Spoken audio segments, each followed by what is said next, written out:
He thought he pulled a stranger from the river to save her life. But when her tribe arrived, they told him something chilling. Now, she belongs to you. Forever. This story only gets deeper. Stay till the end. And if you love untold stories from the Old West, hit that subscribe button now. The river had always run cold through the canyons west of Dry Hollow. But that morning, it felt like death itself. Jack Rayner rode alone through the cottonwoods lining the bank, his horse moving slow, cautious of the mud beneath its hooves. The sun was just beginning to lift the haze off the valley floor when he spotted something tangled between the driftwood.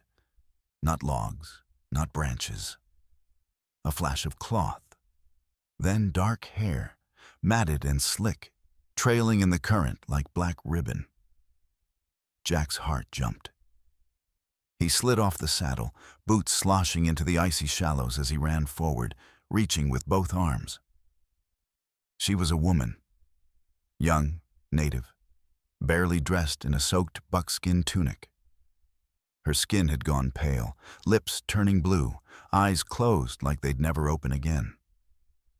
Jack didn't shout. He didn't waste breath. He grabbed her under the arms, dragging her up onto the gravel bank, laying her flat on the cold rock. His hands trembled slightly, though not from fear, from memory. Another river, another woman, years ago. He shoved the thought aside and got to work. "Come on now," he muttered under his breath, pushing down hard on her chest. Water spilled from the corner of her lips, nothing else. No breath, no cough, just stillness. He tilted her head back, checked her throat, and tried again. This time, he pressed harder. Jack wasn't a doctor, wasn't even good at kindness, but something about the silence around her, no birds, no wind, no sound but rushing water, felt like the land itself was holding its breath. He wasn't ready to let her go. She jerked. A sudden twitch. Then her chest lifted on its own, violently, and she coughed up river water like her lungs were trying to climb out. Jack jumped back slightly, stunned. Her eyes shot open, wild and unseeing, and for a moment they locked on him, black as coal and filled with something ancient. Not fear, not gratitude, just a haunting emptiness. Then she went limp again. Jack sat back, soaked to the bone, watching steam rise from her body as the morning sun hit her skin. He touched her wrist gently. Pulse, faint, but there. She was alive. Against all odds, pulled back from a river that had taken men twice her size and stronger. He looked up and down the waterline. No one, no trail, no prints in the sand but his own. Whoever she was, wherever she came from, she had been meant to die alone out here. "Not today," Jack said quietly. He stood, slung her over his shoulder, and whistled for his horse. It whinnied from the brush, trotted close. He set her gently across the saddle like a wounded fawn, climbed up behind her, then wrapped one arm across her back to steady her. Her head leaned into his chest, the heat from her body barely warmed through the chill of his soaked coat. They rode in silence toward the ridgeline, where Jack's cabin stood just beyond the butte. He didn't know her name, didn't know who might come looking for her. All he knew was she wasn't dead, not yet. And he wasn't about to let the river take her back. Behind him, the wind picked up. A single hawk circled in the sky. Far downstream, hidden from sight, a figure watched from the trees. Tall, still, silent. But Jack never turned around. Jack's cabin sat quiet against the ridgeline, half swallowed by the cottonwoods that framed the old trail. It wasn't much. One room, a stone hearth, a warped wooden porch. But it was his. He laid her gently on the cot near the fire, wrapped her in a quilt his mother once stitched, and stood there for a long moment, just listening to the crackle of the flame. Her breathing was shallow but steady. No fever, no visible wounds. Just a girl who'd come from the river, and a silence thick enough to rattle the bones. By noon, Jack had changed into dry clothes, boiled water, and cooked some beans. He placed a tin plate near her, along with a cup of warm broth. She didn't move. Not when he opened the door. Not when he hammered wood over the drafty window. Not when he called out softly, "You hungry?" She blinked once. That was the only answer she gave. He stepped outside for air. The breeze carried dust from the east road, Dry Hollow's narrow dirt path that passed for a town. Jack didn't head there often. He preferred isolation. But he knew the town wouldn't stay quiet once folks started talking. And they would talk. Jack Rayner didn't bring women home. Hell, he barely brought himself home some nights. A woman appearing half dead on his land? That would spread faster than prairie fire. By the third day, she still hadn't spoken. She moved like a shadow, light-footed, ghost-like, eyes tracking every corner of the room as if memorizing exits. She refused food unless he left the cabin, and even then only ate enough to survive. Once, he found her staring at the fire for what must have been hours, hands clasped tightly in her lap. Jack couldn't figure her age, couldn't figure her mind. She had the stillness of someone twice her years, and the sorrow of someone who'd lost everything. One evening, as the sun bled orange over the valley, Jack sat on the porch sharpening a blade when he saw a rider coming. Tom Rudd, the blacksmith. With his big mouth and bigger opinions, Tom didn't dismount, just tipped his hat and squinted. "Heard you got company." Jack didn't answer. Tom leaned forward on the saddle horn. "Don't reckon she speaks English?" "She ain't talked," Jack said flatly. "Apache?" Jack shrugged. "Maybe." Tom let out a long whistle. "Bringing her into town'll stir folks up. You know that, right?" "She ain't going into town." Tom gave a tight nod and kicked his horse into motion, dust trailing behind him. Jack didn't like gossip, and he liked the look in Tom's eye even less. That night, Jack couldn't sleep. He drifted off in the chair near the fire, but it wasn't restful. He dreamed of water, deep and endless, of drowning. His hands reached through the black current, but never touched the bottom. In the dream, he heard drums echoing, slow and rhythmic, and saw fire, dancing in a darkened forest. A circle of faces, painted eyes, chanting he couldn't understand. Then the girl appeared. Hair wet, eyes hollow, whispering a name he didn't know. But that felt like his own. Jack woke with sweat on his neck and the fire burned low. She was sitting up, watching him. Her eyes, dark and steady, gave no indication of what she'd seen. He stared back. "You sleep?" She didn't answer, didn't even blink. "You got a name?" he asked. "Nothing." The wind outside whistled between the boards, and for a moment Jack thought about getting on his horse and riding west, just disappearing from whatever this was turning into. But something inside him, a part dulled by war, loss, and years of silence, refused to leave. He couldn't explain it, couldn't justify it. But he wasn't walking away. By morning, she was standing on the porch barefoot, arms crossed. The same river that tried to take her still whispered in the valley below. Jack joined her with a mug of coffee. They stood in silence, watching the sun rise together. He looked over, half expecting her to vanish in the morning light. But she didn't. She was real, and for now, she was on his land. The morning was unusually still. Even the wind seemed hesitant, as if holding back something it didn't want to carry. Jack stood by the corral, mending a broken fence post with one eye on the trail. The girl, silent as ever, sat on the porch with her knees pulled to her chest, watching him as she always did. It had been a week since he'd pulled her from the river, and in that time she hadn't spoken a word. But her presence had become familiar. Not comfortable, not yet, but no longer foreign. Then came the sound. Hooves, more than one. Jack straightened, squinting toward the trees at the edge of the property. Dust rose in a thin trail behind 3 riders, tall, slow-moving silhouettes that didn't belong to the townfolk. Their horses were lean, their posture proud. No rifles drawn, no banners raised. But Jack's hand drifted to the revolver holstered at his side anyway, just in case. The girl didn't move. She didn't even flinch. If anything, her shoulders eased. The riders came closer until Jack could make out the details. 3 older men, faces painted with subtle red and black markings.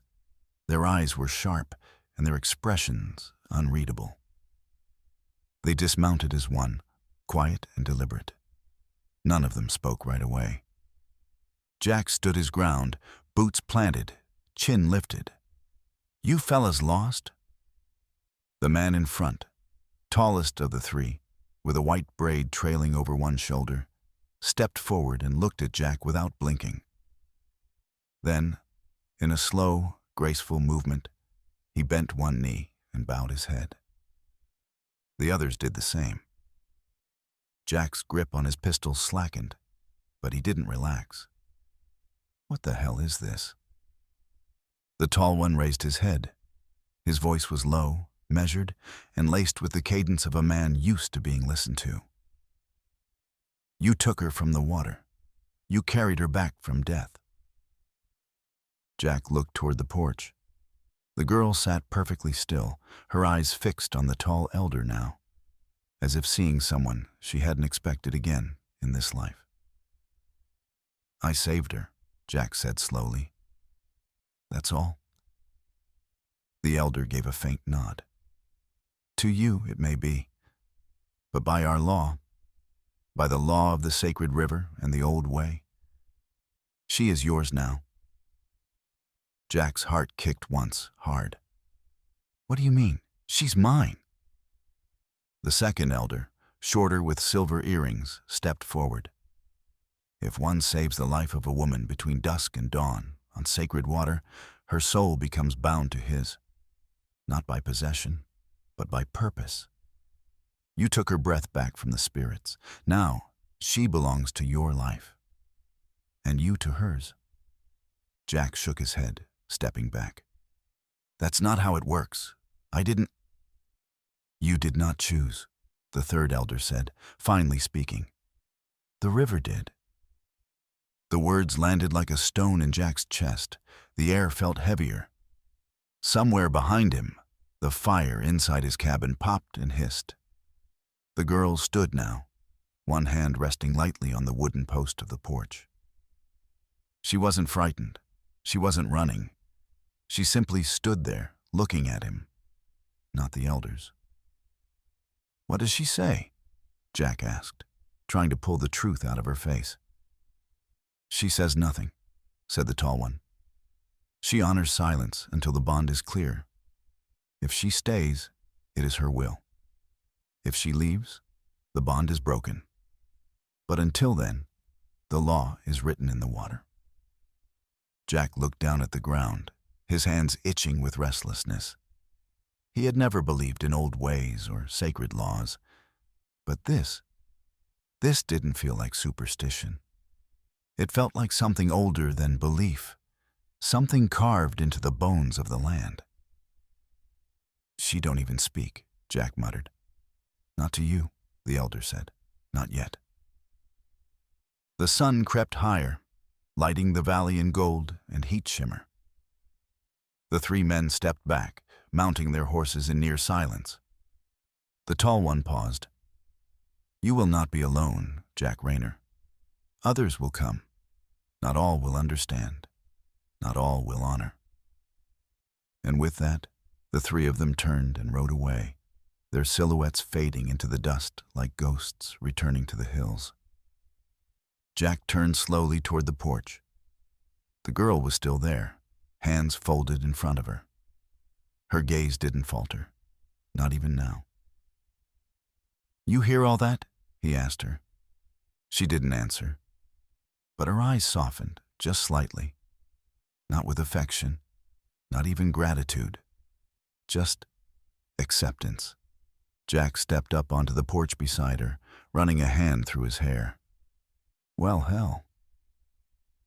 The river hadn't taken her, but it had given her back with a price he didn't yet understand.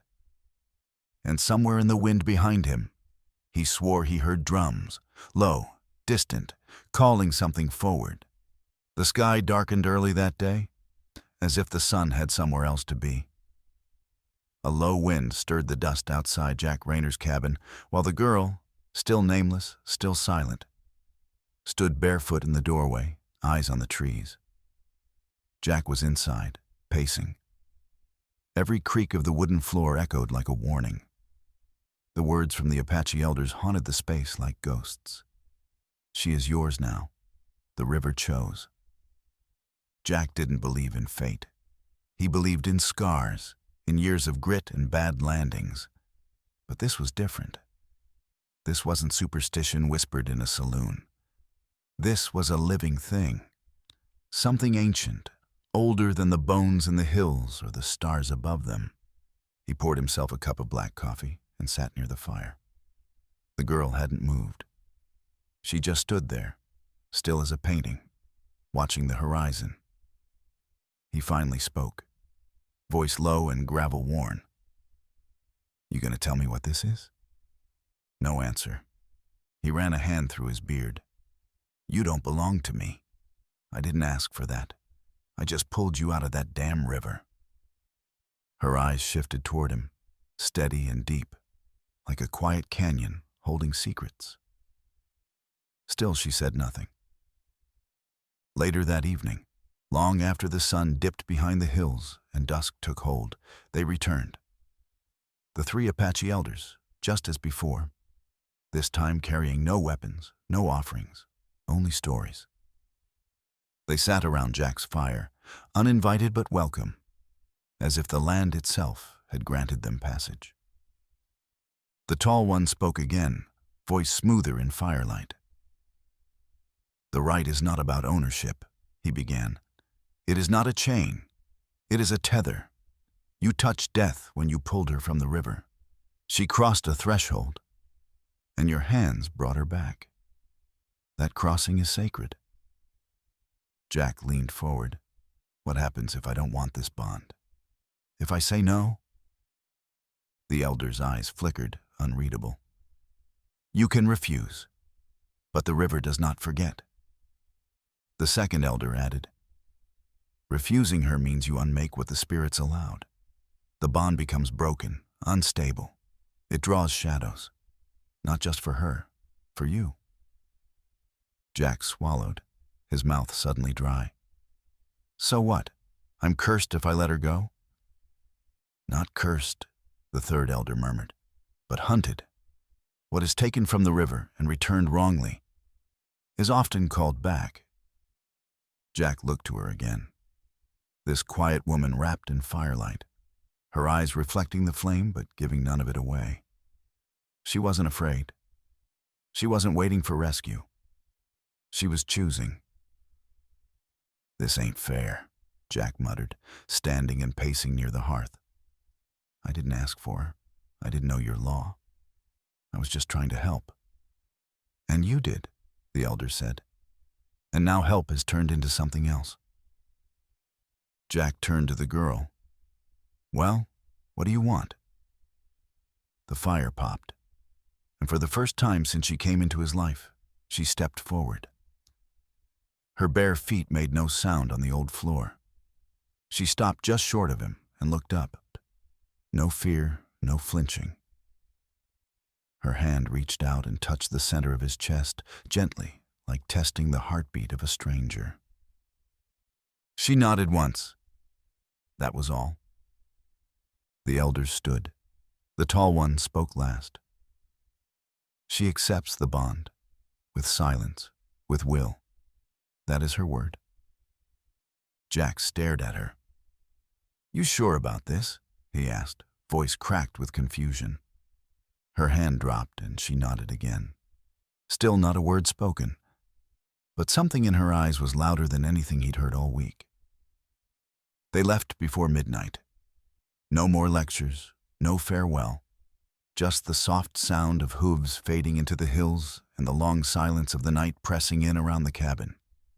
Jack sat near the fire long after the embers died. She lay on the cot, eyes closed, breathing steady. The weight of what just happened began to settle in his chest like a stone dropped in a pond. He wasn't angry. He wasn't even afraid.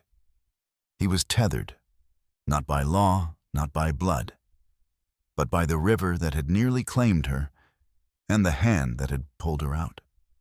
Somewhere outside, a coyote called through the darkness. And inside, Jack whispered to no one in particular, "What the hell did I just agree to?" The first time Jack brought her into town, he didn't mean to cause a stir. He needed supplies. Coffee, lamp oil, a new horseshoe for his gelding. And she needed fresh air.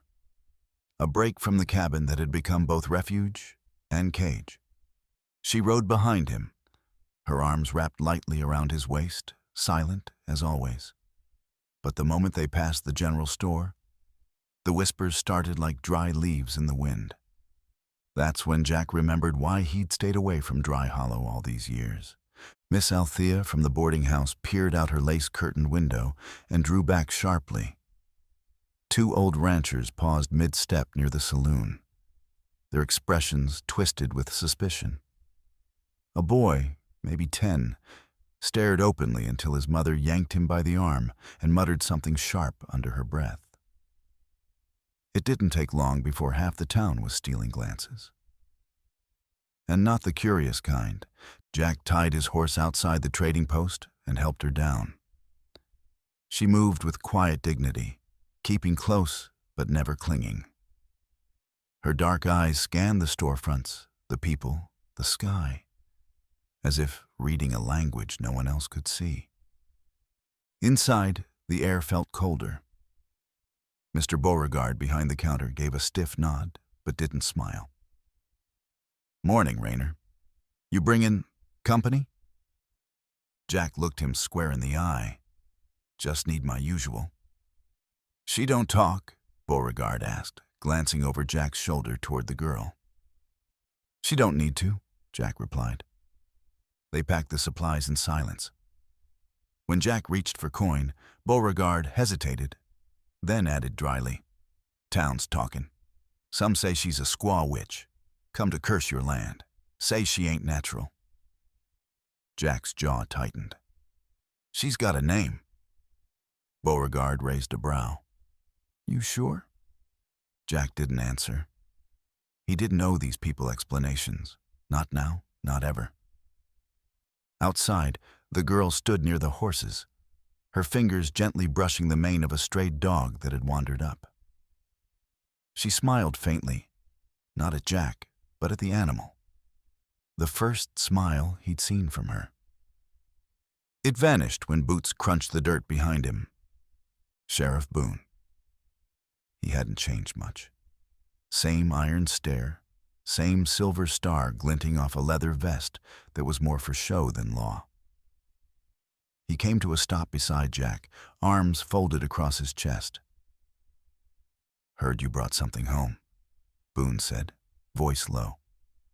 Something the wind should have carried away. Jack turned slowly. "She's not something." Boone chuckled under his breath. "You don't know what she is. None of us do. You think you're doing good, Rayner? That you're noble for dragging a half-dead Indian out of the river? You don't know what they carry. You don't know what follows them." I know what followed her was death, Jack said.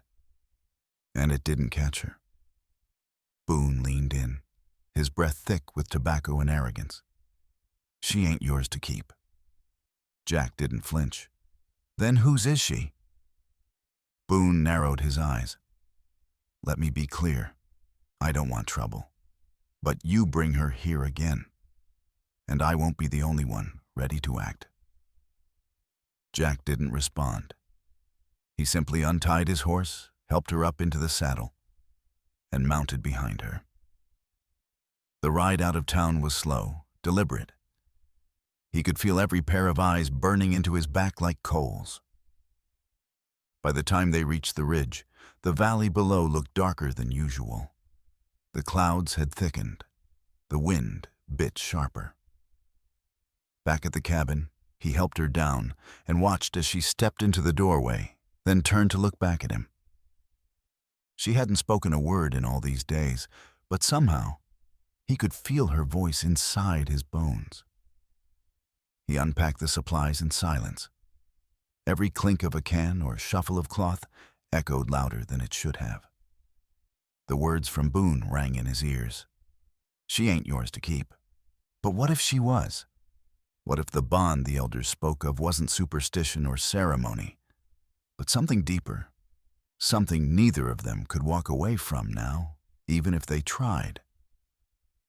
That night, Jack sat by the fire while she lay curled on the cot, her eyes open, fixed on the flickering light. He thought of Boone, of Beauregard, of the way the town shrank back like she was disease. But all he saw when he looked at her was stillness and strength, and something the rest of the world didn't understand. He could have sent her away, should have maybe, but he didn't. Jack chose silence over surrender, and with every passing hour, that choice felt less like a decision and more like destiny. The church bells rang out sharp across the valley, each clang slicing the morning stillness like a blade. Jack rarely came down on Sundays, but something in the air felt too heavy to ignore. The wind carried the smell of dust and gun oil, and the silence beneath the bell tolls was the kind that warned men to check their holsters twice. He hadn't planned on riding into town with her. But when he'd saddled the horse, Ayanna had already stepped barefoot from the cabin, eyes steady, face unreadable. She wanted to go. Not a word passed between them, but Jack nodded once and helped her up behind him. Dry Hollow looked different today, tighter, stiller, as if the town had been holding its breath since he'd last ridden through. The congregation stood clustered outside the church in their Sunday best, bonnets and boots and folded arms. And right at the center of them, like a crow perched on a white fence, stood Sheriff Boone. Jack didn't need to be told. He saw it in Boone's posture, in the way the townsfolk parted to make room. This wasn't a Sunday sermon. It was a reckoning. Boone took a step forward, fingers grazing the butt of his revolver. You were warned, Raynor. Jack slid off the saddle, helping Ayanna down. She didn't look afraid. She never looked afraid. Her eyes scanned the crowd, then settled on Boone like she'd seen him in a dream before. I remember, Jack said quietly, stepping between Boone and the girl. I remember your threats, too. Boone laughed once, short and mean. I don't make threats, I make law. You ain't the law over her. Boone's eyes flicked toward Ayanna, narrowing. She don't speak, don't pray, don't belong. You think you can just keep her out there like some prize mule and the rest of us'll look the other way? That river might have spit her out, but she's poison, Raynor. And I'm putting an end to this before she poisons the rest of the town. He took a step forward. Jack's hand went to his side. It wasn't dramatic, not the way it happened in stories. Just a flick of leather, a gleam of steel. His Colt was out and leveled before most folks even realized what was happening. Gasps rippled across the church steps. A little girl shrieked. One of the deacons muttered a prayer. "Don't," Jack said. Boone froze, lips parted like he was tasting his own surprise. "You gonna draw on a sheriff?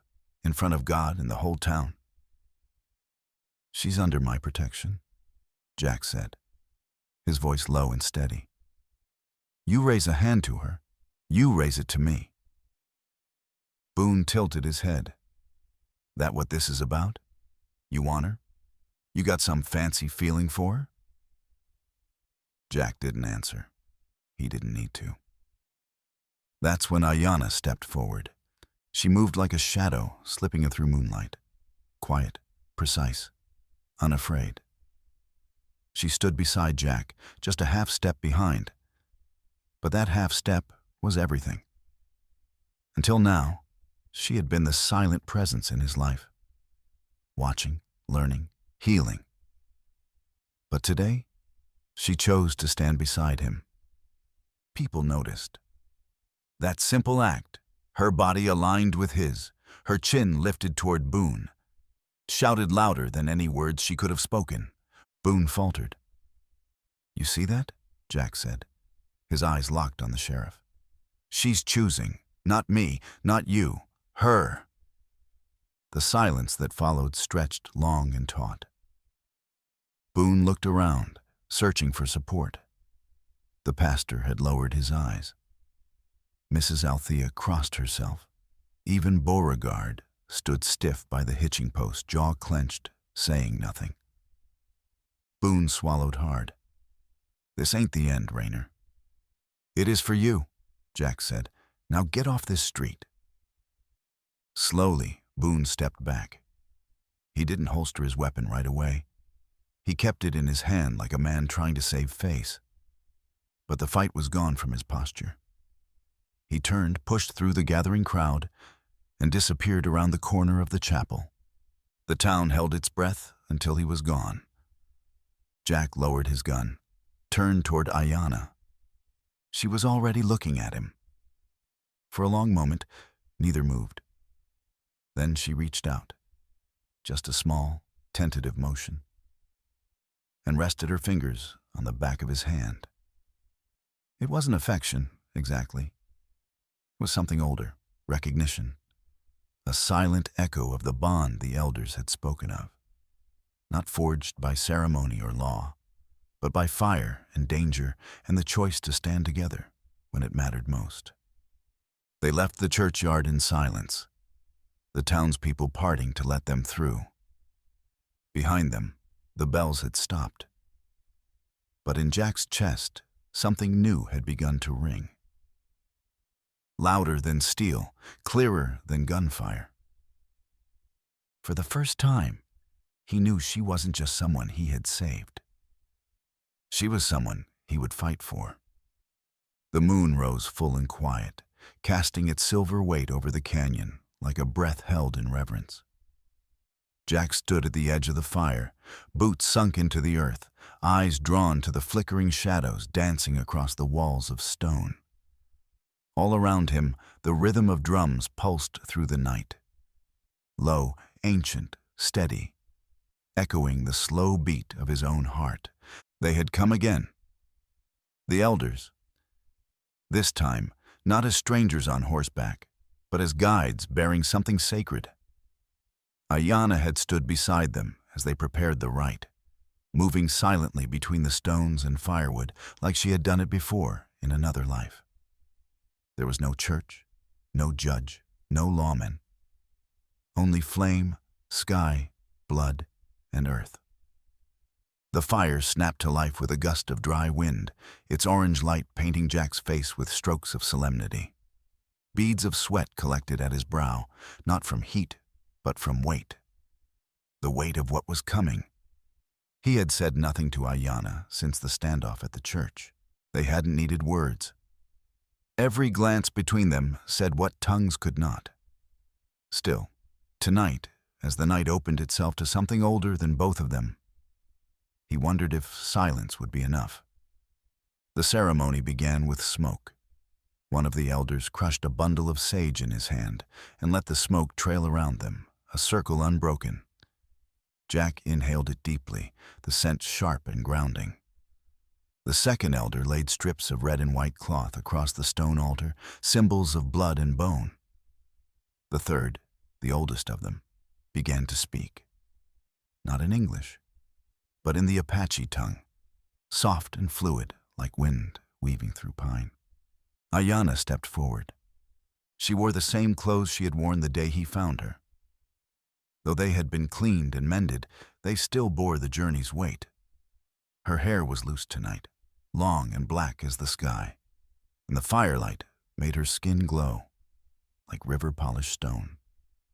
Her eyes never left Jack's as she took her place beside him. The elder tied a strip of red cloth to Jack's wrist, then another to Ayanna's. Slowly, with reverent hands, he wound the two together, binding them not just in fabric, but in presence. Jack could feel her pulse through the connection, strong, calm, alive. Another drumbeat, then another. The circle of fire brightened. The elder turned to Jack first. "Do you accept the right of protection and unity? To shield and walk beside her, even when the rivers run dry?" Jack nodded once. "I do." Then he turned to Ayanna.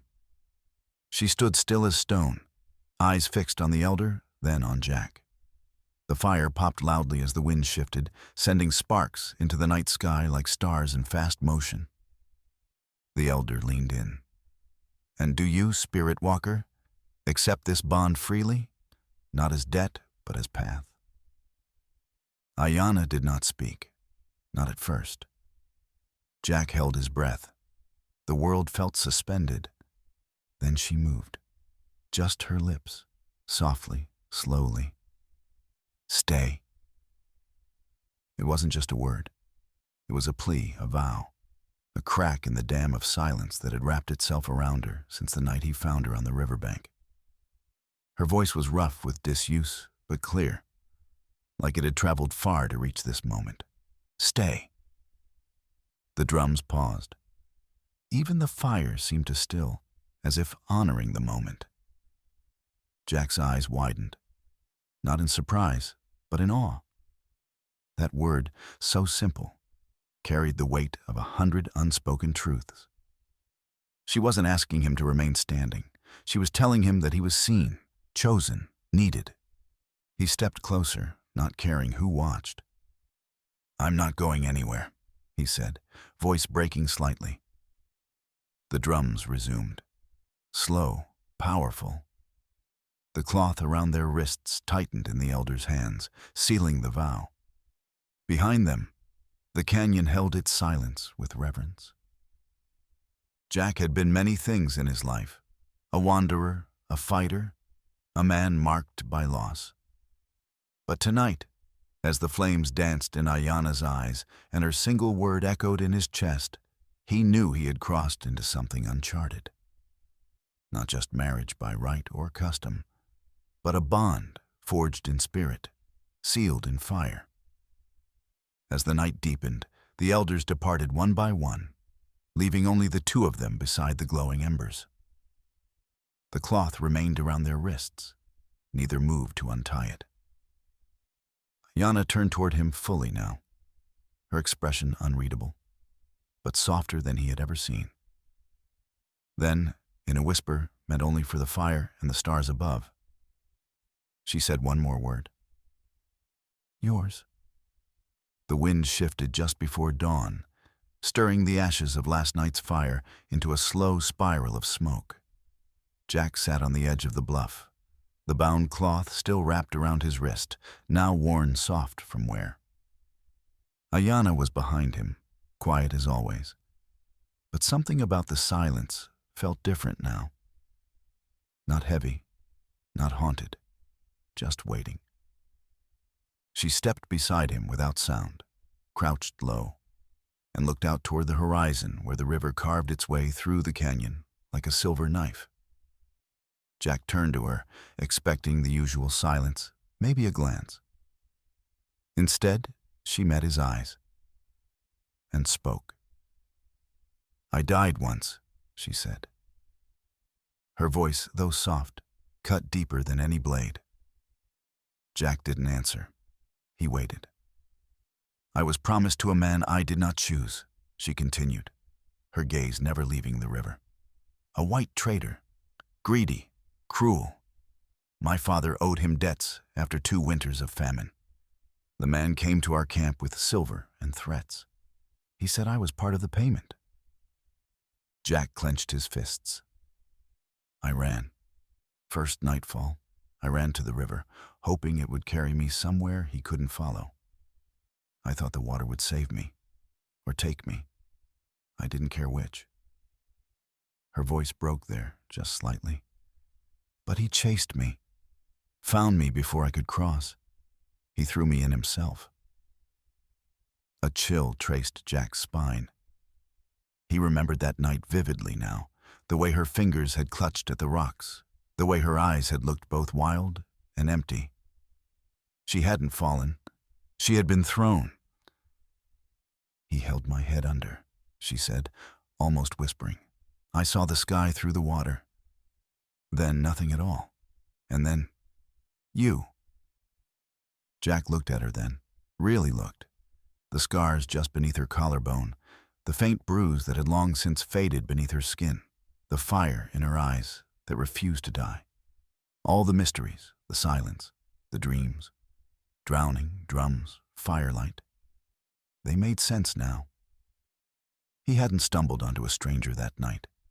He had interrupted a murder. Ayanna continued, voice low and steady now. "The elders say souls lost between breath and death don't return whole. They said if someone pulled me back, I would belong to them. Not just by custom, but by spirit." She turned toward Jack. They were right. He couldn't speak. He simply reached for her hand. She let him take it. "I couldn't speak before," she said. "Not because I didn't want to, but because part of me was still under the river, still gasping, still afraid."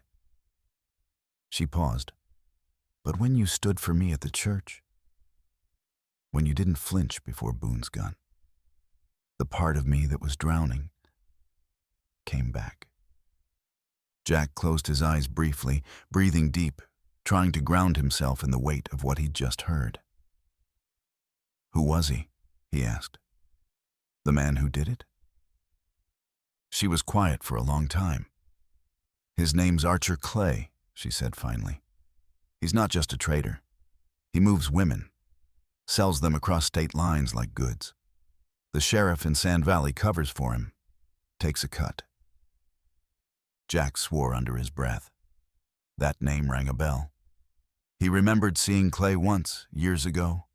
Tall man, slick boots, too smooth for frontier dirt. Jack never liked his type. Ayanna stared ahead. "They think I'm dead, Jack. That I drowned. He never came back to check, but if word spreads that I'm alive..." "He'll come," Jack finished. She nodded. "He always finishes what he starts." The world felt smaller suddenly, tighter. The fire of last night's vows hadn't even cooled. And already the horizon was darkening with storm. Jack stood, fists balled, pacing. His land wasn't just a quiet patch of earth anymore. It was a battleground. And for the first time, he realized the fight hadn't ended at the church. It had only just begun. "He knows how to track?" Jack asked. "Yes," Ayanna said, "and he won't come alone." Jack scanned the hills, already calculating lines of defense. Where to place the horses, where to stack the rifles, how to use the canyon's natural bends for cover. He'd been a rancher for years, but before that, he'd worn a uniform, carried a gun, knew how to defend what mattered. But this wasn't just a war of bullets and ambushes. It was something deeper. Archer Clay hadn't just tried to kill Ayanna. He'd tried to erase her. reduce her to nothing. And now she stood here, breathing, speaking, bound to a man who would burn the entire valley down before he let her be taken again. "I won't let him touch you," Jack said. "Not ever again." Ayanna looked at him, eyes dark and unwavering. "He won't just come for me. He'll come for you too." Jack stepped closer, closing the space between them. "Then let him." The wind picked up, rustling the grass in waves like a warning. Somewhere in the distance, a hawk cried out. The canyon listened. The river rolled. She reached down and untied the red and white cloth from their wrists, then held it out to him like a flag of war. "If we fight," she said, "we fight together." He took the cloth in his hand and nodded. "Together." And just like that, the spell of the quiet days was broken. No more whispered glances or silent meals. No more ghosts from the river. Only fire and fight and the sharp edge of destiny. The woman who had drowned was no longer a victim. She was the storm. And the man who tried to end her, he was coming. A cowboy saves a drowning woman, only to learn her tribe believes she's now his by sacred law. As love grows, dark truths rise from the water she was pulled from. If this love story gave you chills, subscribe for more cinematic tales from the Forgotten West.